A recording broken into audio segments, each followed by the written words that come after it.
दोस्तों साथियों, आपने सुना होगा कि अगर प्रधान कोई समझदार है 5 साल के लिए बन जाता है तो उसकी वो पीढ़ी अजर अमर हो जाती है।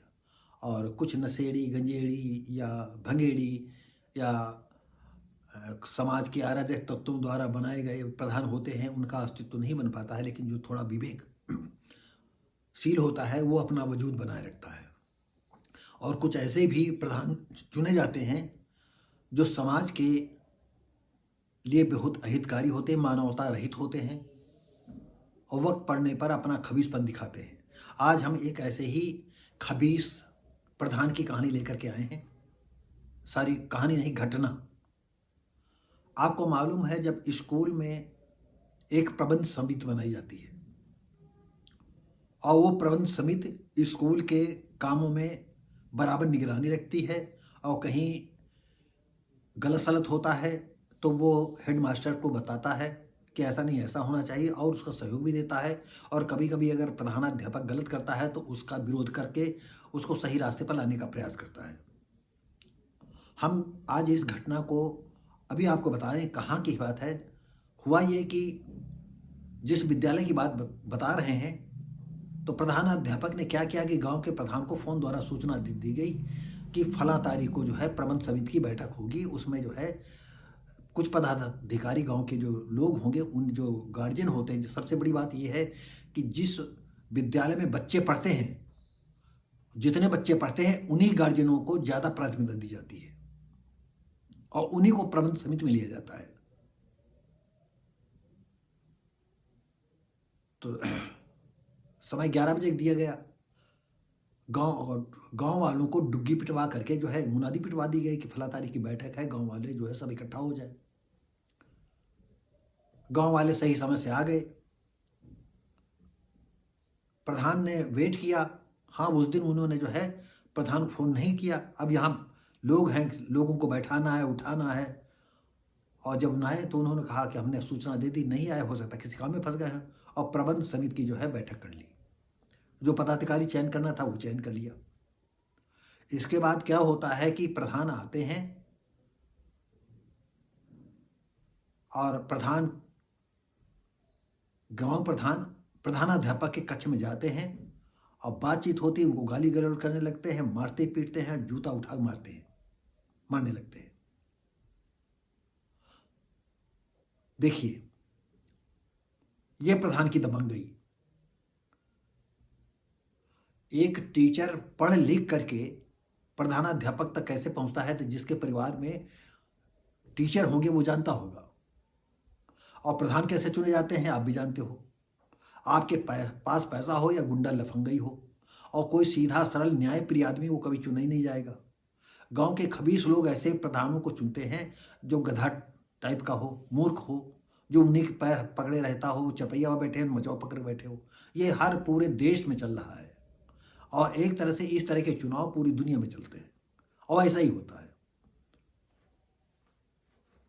चालाक लोग जो है मजाक आटा करते हैं, प्रधान न हो करके। एक सत्य घटना बताएं।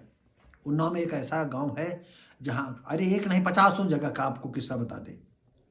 प्रधान कोई है लेकिन प्रधान प्रधान दूसरे कहे जाते हैं। और जहाँ कहाँ लिखा पढ़ी बात होती है तो उनको बुला लिया जाता है, वही इस पर दस्तखत कर दो, चेक पर दस्तखत कर दो। जहाँ फंसने वाला मैटर होता है वहाँ प्रधान दस्तखत होते नहीं, वो खुद अपने दस्तखत किया करते हैं। ये इस देश का हाल है। आइए अब हम घटना की ओर चलते हैं। ये कहानी है जिला झांसी की। झांसी मऊरानीपुर लहचुरा थाना क्षेत्र के अंतर्गत गांव धमना में पिछले बृहस्पतिवार की घटना है। उच्च प्राथमिक विद्यालय की प्रबंध समिति का गठन होना था। इसी पर प्रधानाध्यापक को गांव के प्रधान जितेंद्र कुमार को जूतों से मारा गया। गांव मतलब स्कूल के जो प्रधान थे और प्रधानाध्यापक थे जितेंद्र कुमार, उनको जूतों से प्रधान ने पीटा। टीचरों ने थाने जाकर के लिखित तहरीर दी और मुकदमा दर्ज कराया। बृहस्पतिवार सुबह 10 बजे ये काम था, वो भी सब निपट गया था। और आपको बता दें, प्रधान का नाम था कपेंद्र पटेल। अब वो अपने दादागिरी में प्रधान अध्यापक को जो है पहले गिलेबान पकड़ते हैं, हिलाते हैं, डिलाते हैं, मारते हैं, फिर जब जी नहीं बढ़ा तो वो, आप जानते हो कि हिंदू समाज में या ऐसे समाज में जूतों से मारना जो है कितना अपमानजनक माना जाता है। थप्पड़ मारो तभी बात, जूते से मारना और अपमान, तो जूतों से मारा। और होता यह है कि जो विद्यालय के उपस्थिति रजिस्टर वगैरह थे, जो प्रबंध समिति का रजिस्टर था, छात्र उपस्थिति, टीचर उपस्थिति, सारे उन्होंने रजिस्टर फाड़ फूड़ फेंक दिया। अब अगली कार्यवाही अगर कोई हमें इस तरह की सूचना कोई मिलेगी तो हम आपको बताएंगे। ये स्थिति होती है। और आप जान लो, जब विधायक कोई हो जाता है तो उसकी 7 पीढ़ियाँ, एमपी हो गया तो 10 पीढ़ियाँ, और ये सब दादागिरी का खेल चलता है।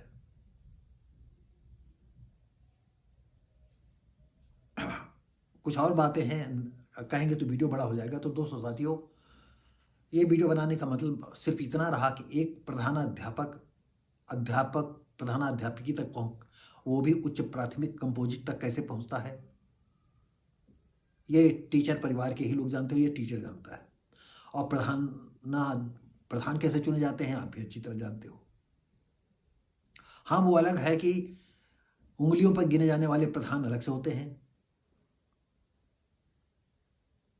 जो वो जानते हैं कि हम तो आज 5 साल के लिए हैं और ये तो सदा के लिए रहेंगे, और ये वेल एजुकेटेड होते हैं। हाँ, वो अलग बात है कि आज पढ़े लिखे लोग भी प्रधान बनने लगे हैं, लेकिन प्रवृत्ति उनकी जो है शोषण शोषित वाला ही चला करती है। हर वक्त उन शोषण की नीति बनी रहती है। ऐसे ऐसे गांव देखे हैं कि जो खाना बनता है बच्चों का, वो प्रधान जिम्मेदारी ले लेते हैं, कभी बनवाते कभी नहीं बनवाते हैं, चाहे बीएसए हो चाहे एबीएसए हो। कभी उनकी इतनी हिम्मत नहीं पड़ती कि प्रधान के खिलाफ लिख करके दें, क्योंकि उस सामाजिक कार्यकर्ता होता है, समाज का प्रतिनिधित्व करता है, और उन प्रधानों के सामने सबकी टट्टी ढीली रहती है। तो दोस्तों साथियों, वीडियो कैसा लगा, हम उम्मीद करते हैं कि अच्छा लगेगा आप सभी को। और आप बताएं क्या प्रधान को जो है एक हेडमास्टर को मानना चाहिए। मैं जानता हूँ ये जितेंद्र कुमार भी जो है, हो सकता है सूद समाज के ही हों, तभी उसके इतने हौसले बुलंद हों, मेहर कपेंद्र पटेल के, और शायद दूसरे समाज का होता, थोड़ा ज़बरदस्त समाज का होता तो इनकी मारने की हिम्मत न होती। अब आप हमें अगर कमेंट करके बताएंगे कि नहीं मैंने ठीक कहा है।